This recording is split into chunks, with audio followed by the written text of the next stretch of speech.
Hey friends, it's Lainey. I want to answer this question really quick because a lot of people wonder what platform should they use when they first get started in reselling. Now, I've been selling on eBay since 2007, so I'm really familiar with it. I used to say eBay is where you should start because they have the largest amount of active buyers. They have over 130 million active buyers every quarter, and sometimes it's a little higher than that. So you're going to get eyes on your items, assuming you title it right, you have the right price point. eBay just has a ton of customers and they're very well established. Okay, so that's a positive for eBay. A negative for eBay is sometimes the shipping is confusing because there's a lot of options and you have to know how much your item weighs and you have to measure the box and decide, do you want to use, United States Postal Service? Do you want to use FedEx?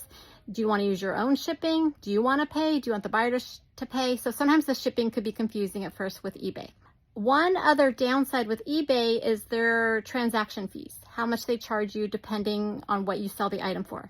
They will charge their fee to you based on what you sell it for plus your shipping price. So let's say it's a very heavy item and the shipping is $30. Well, that gets added into the total sale price that they take their percentage from. And every item you sell, depending on the category, it has a different rate that they charge you, a different percentage rate.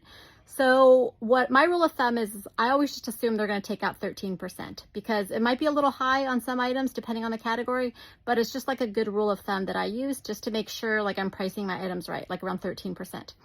Also, at the beginning, they'll let you have a certain number of items that you can list. I think it's 250. However, they will charge you after that 45 cents for each item that you want to list. And that's monthly. Let's say you have items that didn't sell in a month and they get relisted or auto listed by eBay the following month. That counts towards your 250 total. So you have to keep that in mind. I have just discovered Depop and I really like it. I like the energy there. It's a newer platform. They have about 5 million active buyers at all times. So way less eyes than eBay. However, if you have stuff that's unique, fun, things that are vintage, items that are from Y2K, that kind of stuff, there's a younger demographic looking for those types of items on Depop. The number of eyes on it is I would put that kind of in the con category. Positive. Depop has decided they are only going to charge a flat 3% transaction fee for your item that sells, and they will charge 45 cents per item that you've sold. So I feel that's actually a really good benefit.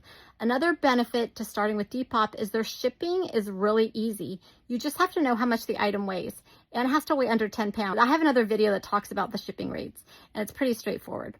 So as long as you know how much your item weighs, then it's really easy to do the shipping, and they will provide the label for you. You could use a QR code to take to the post office. They only use Ground Advantage. That's the cheapest shipping rate that you can use here in the US. Okay, so I hope that helps answer your questions. If you have any other questions, I'm happy to help. Also, I know there's a great reseller community here. If you guys have any ideas of where people should start first, which platform, feel free to drop that below as well. All right, have a great day, fabulous resellers.